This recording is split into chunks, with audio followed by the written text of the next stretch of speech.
આપણી લાઈફમાં ઘણીવાર એવા મોડ આવે છે ખરું ને, જ્યાં આપણે એક નિર્ણય લેવાનો હોય અને એ એક નિર્ણય આપણું આખું ભવિષ્ય નક્કી કરી દે. આજે આપણે બસ એવી જ એક વાર્તા જોવાના છીએ જે આપણને બતાવશે કે આવા સમયે આપણે જે રસ્તો પસંદ કરીએ છીએ એ આપણને ક્યાં લઈ જઈ શકે છે. તો સૌથી મોટો સવાલ એ છે કે સફળતા માટેનો જે શોર્ટકટ હોય છે એ ખરેખર આપણને શું અપાવે છે, ક્યાં પહોંચાડે છે? બસ આ જ સવાલ આખી વાતના કેન્દ્રમાં છે. હવે આ વાર્તાના મૂળ સુધી પહોંચવા માટે પહેલા મૂલ્યો શું છે એ સમજવું પડશે. જુઓ, મૂલ્યો એટલે કે આપણા સંસ્કાર, આપણી સમજ, એ નૈતિક પાયો જે આપણને શીખવે છે કે શું સાચું છે અને શું ખોટું. અને આ જ મૂલ્યો આપણા દરેક કામમાં આપણને રસ્તો બતાવે છે. અને ખબર છે, આ જ મૂલ્યોની અસલી પરીક્ષા થાય છે એક એક્ઝામના દિવસે. તો ચાલો સીધા વાર્તામાં જ જઈએ. આપણા બે મુખ્ય પાત્રો છે અંશ અને અવિનાશ. જગ્યા છે એક્ઝામ હોલ. બોર્ડની પરીક્ષાનો પહેલો દિવસ છે. અંશ અને અવિનાશ બંને પાક્કા દોસ્ત એક જ ક્લાસમાં પરીક્ષા આપી રહ્યા છે.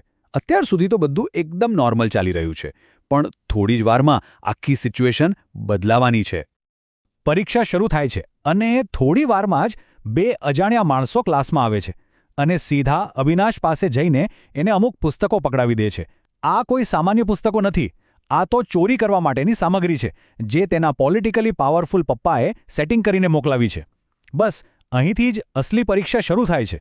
પુસ્તકો હાથમાં આવતા જ અવિનાશ તરત અંશ બાજુ ફરીને ધીમેથી કહે છે, મારા પપ્પાએ બધું જ સેટ કરી દીધું છે, તું બિલકુલ ચિંતા ના કર.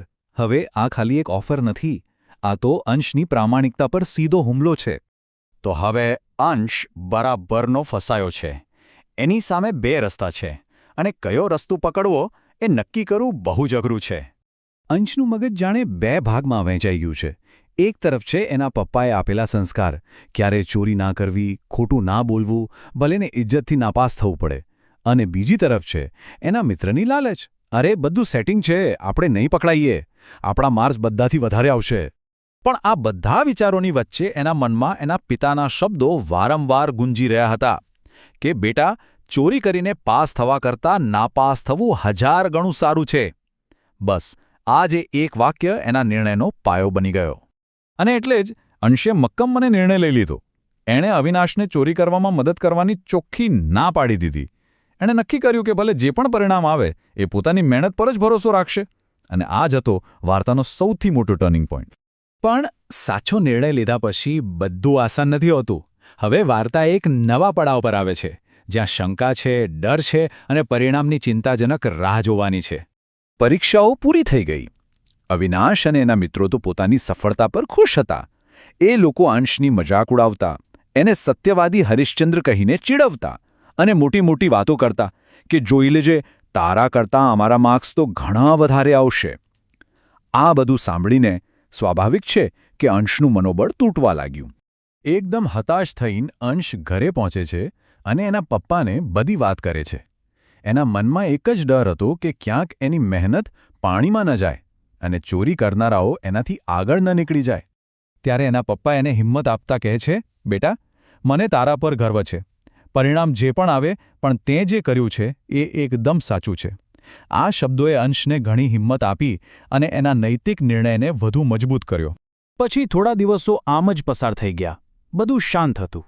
પણ કહેવાય છે ને કે તોફાન પહેલાંની શાંતિ હતી આ. અને પછી એક સવારે છાપામાં મોટા મોટા અક્ષરે સમાચાર છપાયા. બોર્ડની પરીક્ષામાં 1000 કોપી કેસ પકડાયા.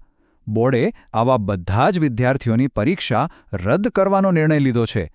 આ એક બહુ મોટો ઘટસ્ફોટ હતો. થોડા દિવસોમાં રિઝલ્ટ આવ્યું અને બધું જ સ્પષ્ટ થઈ ગયું.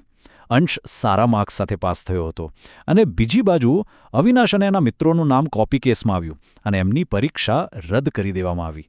સત્ય અને જૂઠનું પરિણામ હવે બધાની સામે હતું. તો આખી વાર્તા પરથી અસલી શીખ શું મળે છે?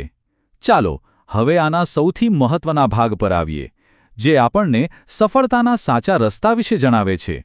જો એક તરફ અંશ પોતાની મહેનત અને પ્રામાણિકતાથી મળેલી સફળતાની ઉજવણી કરી રહ્યો હતો, તો બીજી તરફ એના મિત્રો નિષ્ફળતા અને પછતાવાના બોજ નીચે દબાયેલા હતા. એમનું આખું વર્ષ બરબાદ થઈ ગયું હતું. બંનેની પસંદગીનું પરિણામ એકદમ અલગ હતું. અને આ જ વાત અંશના પિતાની એ સલાહને સાચી સાબિત કરે છે કે સફળતા માટે શોધેલો શોર્ટકટ હંમેશા ખતરનાક જ સાબિત થાય છે. આ વાર્તા આપણને એકદમ સ્પષ્ટ રીતે સમજાવે છે કે સફળતા સુધી પહોંચવાનો જે સાચો પુલ છે ને એ મહેનત અને પ્રામાણિકતા જેવા નૈતિક મૂલ્યોથી જ બને છે. એનો કોઈ શોર્ટકટ નથી. અને છેલ્લે આ વાર્તા આપણને બધાને એક બહુ મોટો સવાલ પૂછે છે કે આજની દુનિયામાં જ્યાં બધે જ સ્પીડ અને શોર્ટકટને જ સફળતા માનવામાં આવે છે, ત્યાં સિદ્ધાંતો અને પ્રામાણિકતાના રસ્તા પર ચાલવાની અસલી કિંમત શું છે? આ એવો સવાલ છે જેનો જવાબ આપણે સૌએ વિચારવાનો